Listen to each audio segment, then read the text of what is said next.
Right-wing influencer Candace Owens caused a frenzy online when she claimed she is the target of an assassination plot from French President Emmanuel Macron and his wife Brigitte. In a lengthy post on X, she says she was informed of the plot by a high-ranking employee of the French government, and goes on to say in part, quote, "After determining this person's position and proximity to the French couple, I have deemed the information they gave me to be credible enough to share publicly that in the event that something happens, in short, this person claims that the Macrons have executed upon and paid for my assassination." Further to this point, this person claims that Charlie Kirk's assassination trained with the French Legion 13th Brigade with multi-state involvement. The head of state of France apparently wants us both dead and has authorized professional units to carry this out. Owens has a history of hostility with the Macrons. Most notably, they filed a defamation lawsuit against Owens earlier this year when she claimed that the First Lady of France was born a man. Owens reiterated her claims about the assassination plot on Sunday, saying that the Macrons have allegedly paid $1.5 million for it. Doesn't sound like enough money to pay for an assassination, in my view, but many people on social media were highly skeptical, with some even expressing concerns for her mental health. Conservative blogger Brandon Darby writes, "Objectively, this sounds completely insane and akin to the ramblings of someone in desperate need of psychiatric care for acute psychosis. I mean that as politely as possible." And author Alex Berenson writes, "Please be aware you are watching a psychotic breakdown in real time. The people close to Candace Owens, if they care about her, if they see her as anything other than a meal ticket, and I hope they do, need to get her help, and the rest of you need to stop encouraging her." Still, there were others who took Owens' claims seriously. Comedian and podcaster Dave Smith writing, quote, "This is wild. I'm hoping this isn't true, but if it is, they should know that taking out Candace Owens will turn all of us into Candace Owens." Owens' most recent update early Tuesday morning says the White House has confirmed receipt of her allegations. She informed the White House she was in danger and that they'll be investigating the matter. I want you to pause for a minute, Lindsay. Miss Owens, they are coming for you. They're French. That's actually... They're French. They are coming to get you. That's actually a pretty good accent. So, you know, I feel bad. I'm getting sick of beating up on her. I just don't have anything nice to say about her. And I'm not even convinced that she's necessarily crazy or having a psychotic break. So what are you convinced of? That she just wants attention? She's dumb. Oh, well, and she's just... You know, I don't... She's a grifter and... I'm just trying to, like... Attention-seeking. I'm really trying to... And she also might be crazy, I don't know. But there is no chance. And this isn't the first time. She makes crazy claims all the time. They're out to get her. They're trying to silence her. Them, they being Israel and France and now France. Everyone. And none of it ever pans out. So she's the boy who cried wolf. And so this time, is there some complicated... She's being sued in court. People are not out to... They're out to get her. They're suing her. They're not trying to kill her. If she presented evidence of that, I would consider it seriously. But she's always she tried to present evidence that the texts were fake from the Charlie Kirk shooter. And again, it's just like, well, somebody told me. Like, but what is the evidence that it, well, it doesn't have timestamps. Well, it doesn't because it's not a text. It's Discord messages or vice versa, whatever it was. It doesn't stand up. Her claims the She said slightest a high-level amount of scrutiny. French government official gave her this information. It's that guy from the Louvre heist, the well-dressed young man. She said, okay, this is my thing. So she pointed out, I don't mind a conspiracy theory or whatever you want to call it online. A variety of people have many things and many rabbit holes that I'm happy to fall into or allow others to make the choice to fall into. Now she's tying herself into Charlie Kirk's story and saying that it's a multinational job to get them both. And so, like you said, there's just a need to present, like, who is outside of the joke about it being the guy from the Louvre, like, who is the person that's giving you the information? Like, President Trump should know that if you're going to bring it to the highest power in our nation and say that a leader of a country is trying to assassinate you. I suspect she's going to be very easily duped by any random person because she believes every crazy thing she's told and that everyone is out to get her.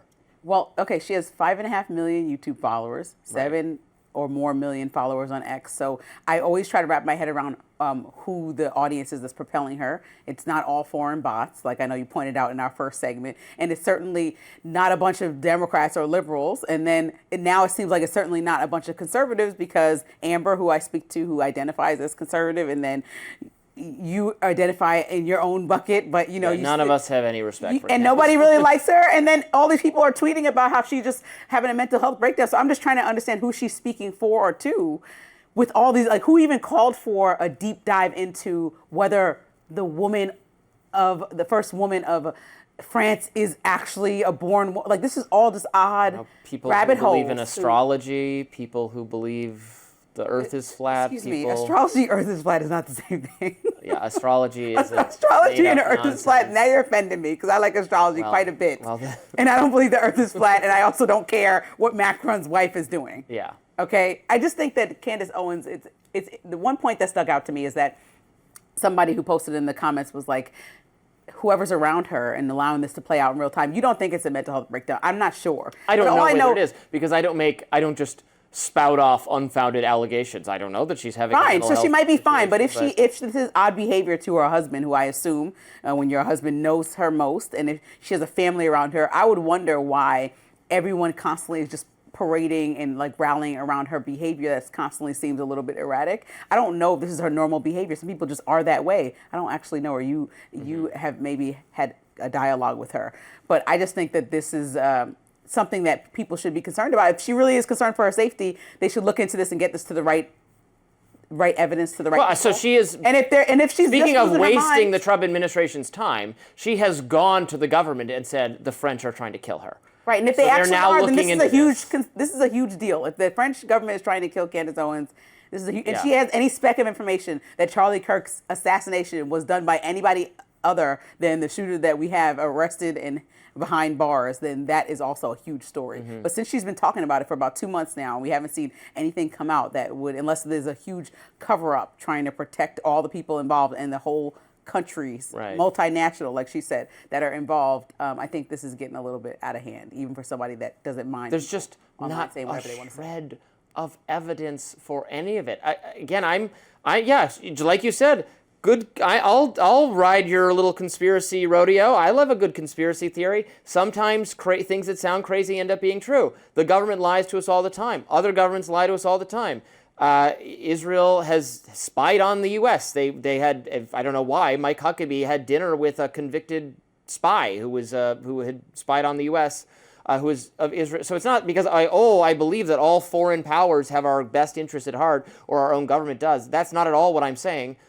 But you have to have, sensational claims put forth without any evidence can be also dismissed without any evidence. Like, the burden is on you to demonstrate that what you're saying has any validity whatsoever. Sometimes it happens. The idea that COVID came from a lab was denounced as a conspiracy theory, but then they presented it was wrong to do so because evidence was presented. And in fact, many expert people, many credible mainstream people all along thought that was a stronger idea than the media was letting you know about.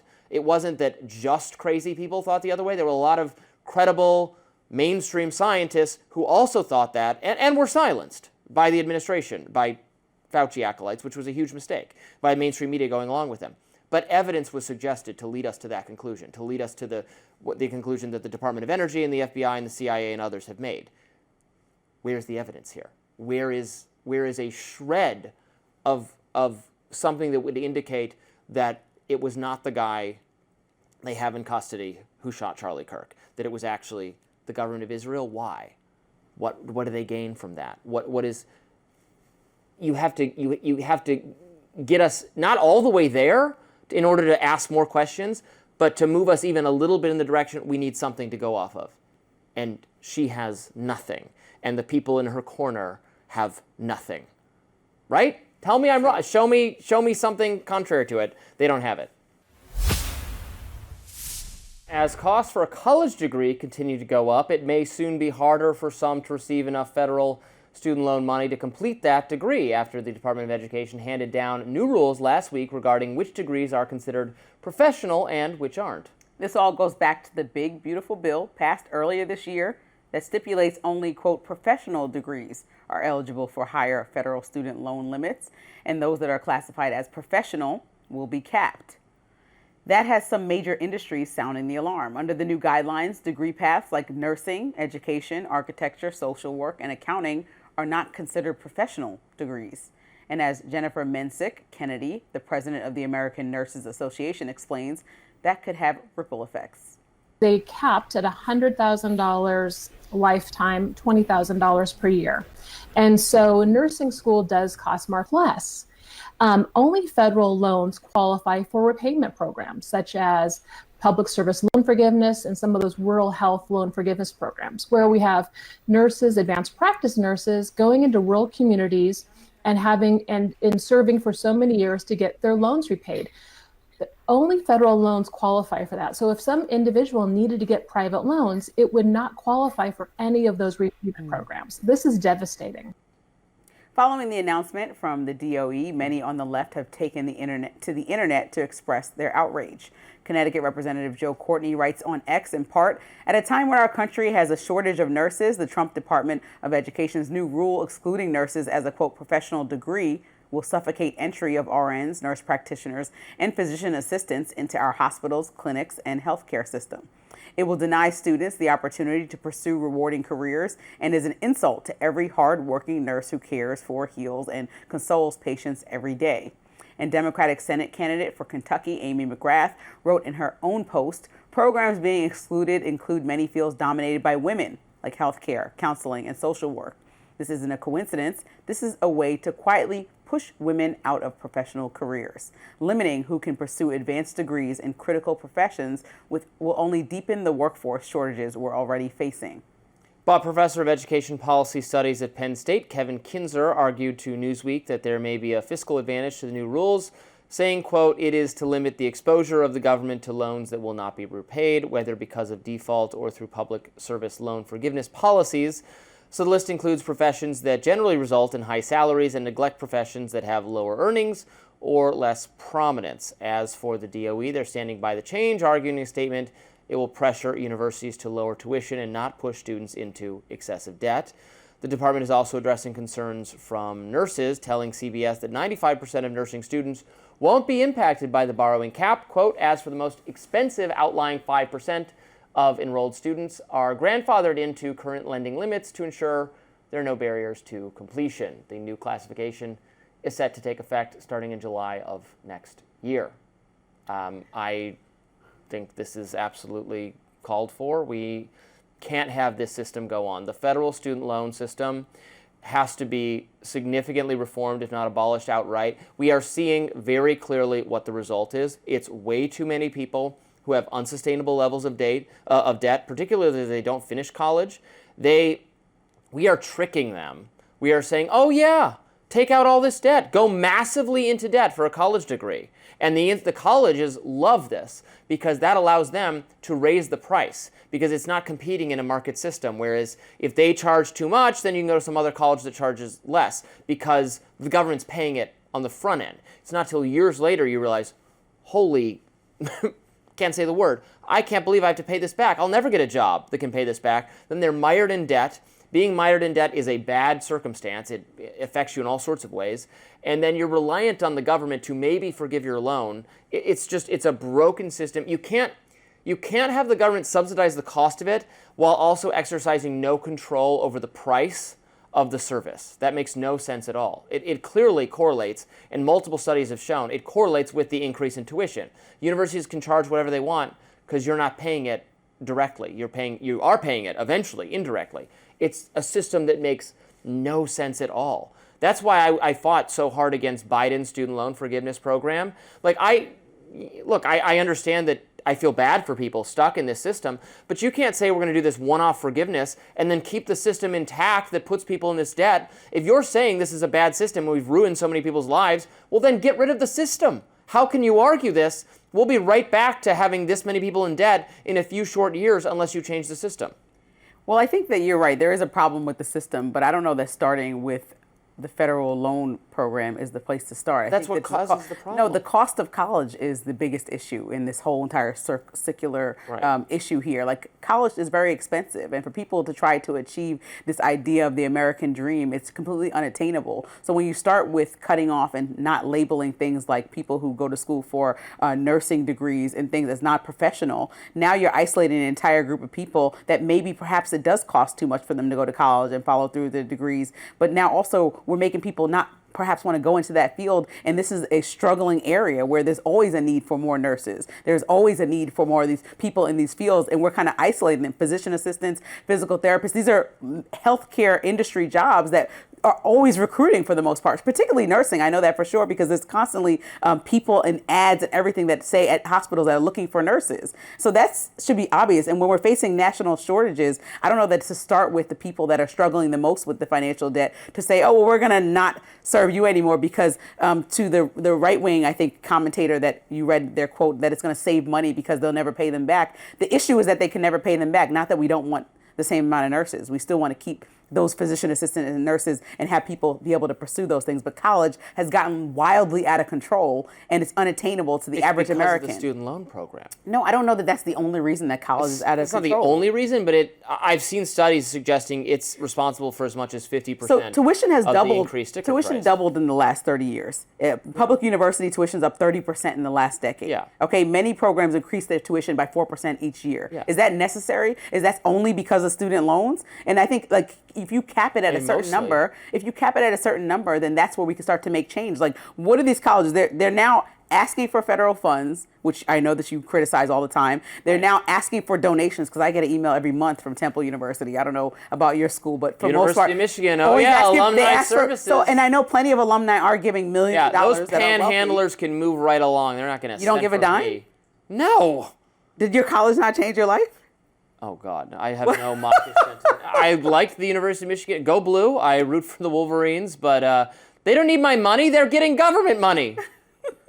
Out of the kindness of my heart, no. And part of this, when you think about the list of the people that are getting isolated, we're artificially devaluing certain professions just by saying that they're not professional. We're putting this memo out that President Trump and his team say that you're not professional because you won't have enough money to pay back this loan, so the job is not important and adequate and necessary. Lindsay, you understand, let's say I'm interested in procuring your services. You own a media production company, right? And I need to purchase the services of a media production company. Okay. But there are other media production companies, so you're competing with those, and maybe you charge something. But then the government has a program. Robbie, we'll pay you we'll give you $1 million to procure media services. I'm like, oh, okay. And then you just pay it back later. Like long time. Don't worry about it. Okay. What's the first thing you're going to do? You're going to raise the price of your media services because I just got an extra $1 million to pay for it. It's as simple as that. If the government floods it with money, you can raise the price. As somebody who paid back, it's not complicated. I paid back my loans in full. Like in full. It took me a long time, into my 30s, to pay back my loans. That is a worthy achievement. But that's what I'm saying. A lot of people can't. My parents couldn't afford to pay for me flat out to go to a private university that was out of state. And so if there wasn't an opportunity to access those loans because my degree, let's say journalism, all of a sudden is not professional to the president, well then what is that to do? Then I can't pursue this thing. But 40 years ago you could. No, and most people in journalism can't afford to pay back their loans in full. They're in the same situation because if you talk about local markets actually writing and some of the jobs that are available for people that study journalism, then it's not high paying. We got to go, but I would just say that 40 years before the student loan system had wrecked this, you could work and pay your way through not every single college in America, but much more so, and get a good education and get a good paying job because of that than you could today. We could also require before these 40 years of loan distortion to raise the prices that they pay people so that people have enough money to pay back their loans. That's also another option. A shocking revelation from Georgia Congresswoman Marjorie Taylor Greene over the weekend. She put out this video announcing she would be resigning from the House as of January. She gave a grim prediction for the Republican Party. Take a listen. Standing up for American women who were raped at 14 years old, trafficked and used by rich, powerful men should not result in me being called a traitor and threatened by the President of the United States, whom I fought for. Republicans will likely lose the midterms and in turn be expected to defend the President against impeachment after he hatefully dumped tens of millions of dollars against me and tried to destroy me. It's all so absurd and completely unserious. I refuse to be a battered wife, hoping it all goes away and gets better. I'll be resigning from office with my last day being January 5th, 2026. Now that announcement comes after MTG went toe-to-toe with Trump on several occasions, recently speaking out against the administration and her fellow Republicans in Congress during the government shutdown, and as one of the few Republican signatories on the Epstein files discharge petition. Following her announcement, ABC's Rachel Scott reported on X that Trump called her resignation, quote, "great news for the country." Scott continued, "I asked if she gave him any heads up. Nah, it doesn't matter, you know, but I think it's great. I think she should be happy," Trump said. Fellow Republican and MTG ally Thomas Massie responded to that in his own post, writing simply, "No, this is not great news for our country." And even some on the left lamented Green's decision to resign. The Young Turks' Cenk Uygur wrote on X, "I would have never imagined saying this, but don't go, stay and fight. Even though we still disagree on so many things, you are one of the few honest people in Congress. Stay and fight." But some of her frequent targets in Congress weren't exactly sorry to see Green go. New York Congresswoman Alexandria Ocasio-Cortez reacted on Instagram, saying in a story, quote, "She's carefully timing her departure just 1 to 2 days after her pension kicks in and after making millions of dollars in insider trading stocks for weapons manufacturers and others while in office." AOC continued, quote, "She is saying a lot, but her actions have not backed up the rhetoric. For all her talk, she's still voting with them to gut health care and advance self-dealing corruption schemes." And Jasmine Crockett, who has publicly clashed with Green on many occasions, has some criticism for the soon-to-be former Congresswoman on CNN. Take a look. You know what? Honestly, I was like, you've got to be kidding me. You're on the other side of the president for 1 week and you can't take the heat. Imagine what it is to sit in my shoes, to not only be on the opposite side of him, but to have people like her who are constantly fanning the flames of hate. It's just interesting that I don't know if she really fully understood how bad she was making it for other people. And now that they're doing it to her, you know, I just got to say, well, why is it that everyone else is able to stand and you can't? I don't want to hear Jasmine Crockett complain about people fanning the flames of division after she incorrectly smeared half a dozen people of being Epstein associates and was the wrong Jeffrey Epstein, but we won't get into that story again. I am sorry to see MTG go. I think it is, while I don't always agree with her, in particular on the healthcare stuff, and even maybe on some of the Epstein stuff, although I fully support transparency and disclosing the files, I have maybe less knee-jerk trust in what some of the alleged victims have said. I appreciate her independent spirit. I think it would be better for politics, for Congress, for the operations of our government, if more of our elected representatives stood by their convictions and were not afraid to stand up to their leaders on both sides of the party, the Dem establishment on the Dem side and the Republican establishment, which I know people who love Trump hate this, but he is the Republican establishment. He runs the party. And I appreciate, and it should be fine to disagree without being branded a traitor and run out of the party. That said, if she has lost, politics is not a hobby. This is a very important work. And if she has lost the stomach for the fight, then she should resign. And I'll let you say your piece and then I'll give some more ideas about it. Like I on the same page as you, I'm glad that she is speaking out for what she thinks is right. A lot of the issues that she's been speaking out against, I agree with. Like, as somebody who wasn't so interested in continuing to have this dialogue about the Epstein files outside of it becoming a circus, I started to wonder what people were hiding because of the attempt to try to condemn anybody who was going along with Massie to try to get this pushed forward. And when she became one of those people, I was like, okay, that's interesting. As well as the Democrats in Congress, I don't think that the government should have shut down, but I do think that healthcare cannot be pushed to the back burner and the costs are rising and our system is broken, but doing nothing about it wasn't a solution. So there's a lot of things that Marjorie Taylor Greene was saying recently that I think are valid, and just thinking about those America First people that have real America problems. But at the same time, I think that Marjorie Taylor Greene is framing herself as a victim right now when she certainly helped build this environment. She talked a lot about herself on The View about how she contributed to what she called, quote, toxic politics. And so she understands some of the dialogue, even with Jasmine Crockett or other people, that she's contributed to not being the nicest person or not being the most amicable person across the aisle. And so when she's bashing President Trump for doing what she has supported and championed to other people, now that he's doing it to her, that kind of seems odd that she's going into the whole battered wife thing and really wants to lean into the victim when she's actually not an abused woman. She's just arguing with somebody who she's propelled to behave like this for years. And I do think that comment the battered wife comment was a little revealing. I think she really cared for President Trump and supported his agenda and perceived him as a close, more than just a political ally, but friend. I don't know. I'm not privy to her, but reading this, I think she feels very personally betrayed. I think she's making it very personal, I'm not accusing her of doing that, but it feels personal to her when it's about politics and business and what's best for the country. I think she feels very personally about it. She used the language of like a breakup, a romantic relationship.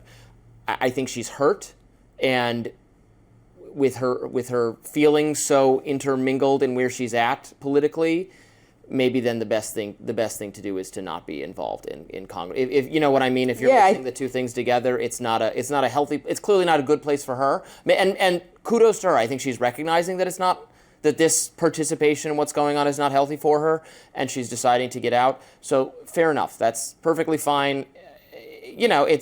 Politics is not forever. I certainly wouldn't want to run for Congress, and we argue every day. Arguing with people is not pleasant always, and you don't want to. If you don't want to do it anymore, you don't want to do it anymore. And then the biggest question for me is, what are the next steps? So initially, I was like, well, she's in an election year in 2026, so obviously her intention is to make sure that if President Trump is not that name that gets you over the finish line, to distance yourself a bit from the policies that maybe are not working to many that are also the voters. Now that she's not even running, I don't see a book or anything. I know that wouldn't come out already. I'm just kind of like, what's the end game? And you and I were talking in the break, like, where's she going with this? Because now I'm just like kind of flabbergasted about what's going on, like why she's so personal about this. She might have seen internal polling that showed that without Trump's support or with Trump being against her or being in favor of her primary challenge, that she was going to get killed in her district. I have no idea that if that's the case. Maybe she would, like Massey, ready to quit rather than get fired. Yeah, well, there's some dignity in that. That you want me gone. You said you don't want me anymore to be on your team. Then fine, I'm gone. So I have no problem with her doing it, and I hope she remains. I think she's an interesting voice, and I hope she remains outspoken on the issues she thinks are important and can contribute to something constructive in our politics, just not from within Congress. Comedian Bill Maher took aim at Jimmy Kimmel's wife, Molly McKierney, for ending relationships with her family members who voted for then presidential nominee Donald Trump. But first, let's listen to McKierney, who appeared on We Can Do Hard Things podcast earlier this month, explaining why she's angry at her MAGA family members. When I see these terrible stories every day, I'm immediately mad at certain aunts, uncles, cousins who put him in power.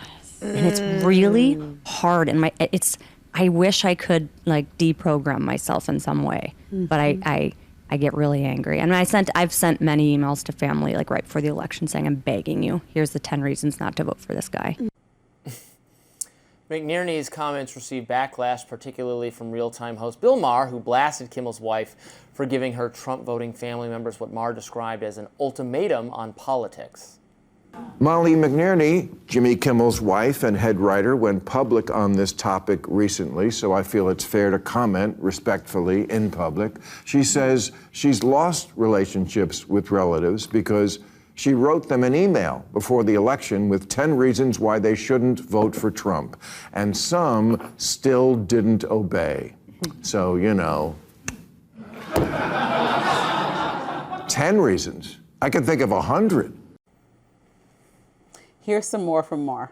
But I would never present it to someone as an ultimatum. Ultimatums don't make people rethink their politics. They make them rethink you. Somewhere along the way, my values became code for I'm the only one with a moral compass. You know what would have been a better exercise? Write a top 10 list to yourself where you try to imagine 10 reasons why 77 million Americans didn't want to trust you. Damn, that was a powerful monologue. I totally agree with him there. Yeah, if you're furious with your friends and family members for having different politics than you do, keep that. You should probably just keep that to yourself because it doesn't. It's not flattering. It's just not a flattering thing to admit that I begged people I knew not to vote this way or to vote that way. You and I weigh in. That's our job, is to weigh in on politics and tell you what we think.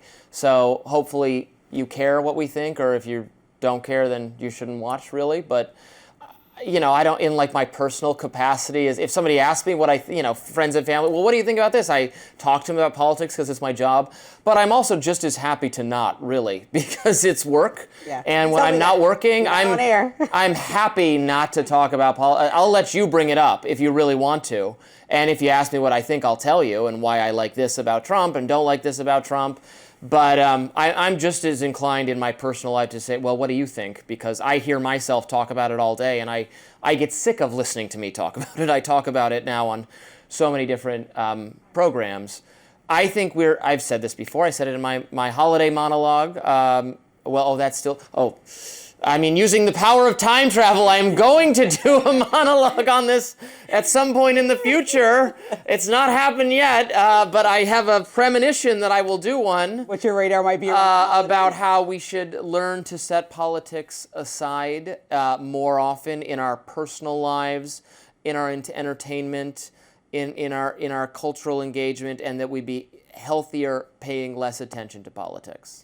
Mar made a really good point to me about, it's kind of easy to like blanket say that 70 plus million people that voted for a different party than you, whatever side, have some complete moral differences than you. Some people actually saw a policy, several policies. Some people maybe one issue voters. Like there's been several times where I have good friends and I'm really confused by the choice that they made, whether it's locally or federally in an election. But I don't think that we completely have unattached moral fibers and that you're the worst person in the world. I do think that social media, what we talked about earlier, with places like X, they inflame some of that fire of differences. So it's like, oh, if you pick this candidate, you hate me in all these ways, which we're knowing now by dialogue is not that accurate. By watching Mamdani go to the White House, watching Marjorie Taylor Greene on The View, dialogue's able to happen. Respect should be there. And even if it starts with a lot of loudness that's propelled on social media, once you get in person, this should be easy to do, right? You should be able to talk about things. But I think that when you start to humanize another side and think about how many people voted for President Trump 2 times now, you should be interested in having a conversation about what were the things, particularly because a lot of people did vote for him for the economy, that they were looking forward to having happen. What are you not hearing from Democrats or whomever?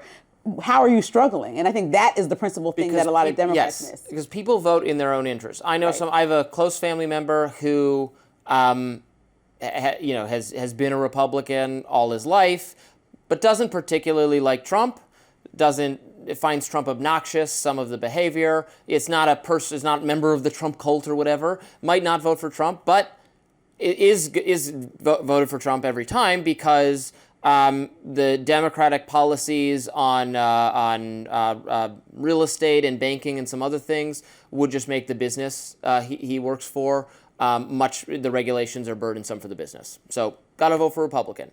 We've got another family member who she voted Republican all her life, but can't stand Trump. So if it was any other person, would vote for any other Republican, but voted for Democrats because it's Trump. Can't stand her. So you never know exactly what's going. I think people like Jimmy Kimmel's wife are thinking, how could someone look at the deportations or the the cruelty and possibly vote for this cruel man who hates democracy, and there's this moral fervor, like, well, but maybe they own a business where the Democrats have bad policies for it, or maybe about 2 things. Maybe you're just like, people are voting in their own self-interest. Maybe somebody doesn't want their taxes to be 52%, so as much as they don't like Trump, they're not going to vote for socialism to run their city, because they don't want to pay more in taxes. And I think for the people that perhaps this is Jimmy Kimmel's wife, perhaps not, I'm not really sure. But there's a quote by James Baldwin that I wanted to remember, so I wrote down, "We can disagree and still love each other unless your disagreement is rooted in my oppression and denial of my humanity and right to exist." And so we all understand that there's a difference, right? So when you have a distinct line of somebody who truly doesn't want to see you thrive, happy, or live because of, like, let's say the color of your skin or, anything other than, like Martin Luther King says, the content of your character, then that's an issue for people. That should be an issue for all people. And so I think when you attach everyone who's looking at a variety of policies and saying, okay, I'm voting for this person for, like you said, a business reason, but not looking at something they might have said about this group or this category or this, like, I can use an easy example we talked about is Nick Fuentes. He's not a public figure running for government, but let's say that he was. Well, he doesn't want to see me win. particularly because I'm a black woman, just like he doesn't want to see J.D. Vance's wife, who's an Indian woman, win in any way. So you supporting him would offend me more than someone else. And me having a direct conversation with him, not with the person that voted for him, would say that me and you can't, I can't vote for you, or I can't have anything in common, because the common ground doesn't start with respect and actually seeing me as a full human. And so I think that problem has to come up directly with the person that's doing it. And then people have to be able to decide, like, what is their moral on and off switch. So if that doesn't affect you, but then you have tons of people in your life that it deeply affects, like how J.D. Vance is like accepting or not saying anything about what Nick Fuentes said, it directly affects your wife. So if he Has was he not said anything? He hasn't responded to him saying I anything think he's about not his said anything about him recently, but he has previously said that he's bad and he doesn't agree with his ideas. But when he spoke about his wife, it's one of those things of like, oh, you actually don't want to see my family happy because you're disrespecting my wife here.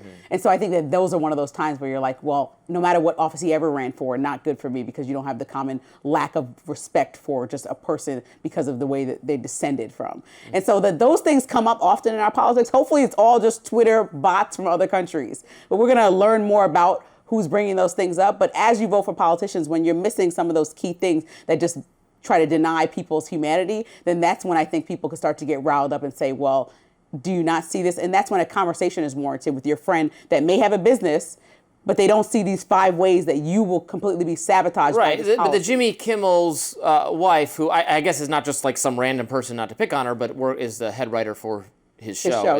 I didn't know that. That's what Bill Maher said. I presume that's true. I didn't know it.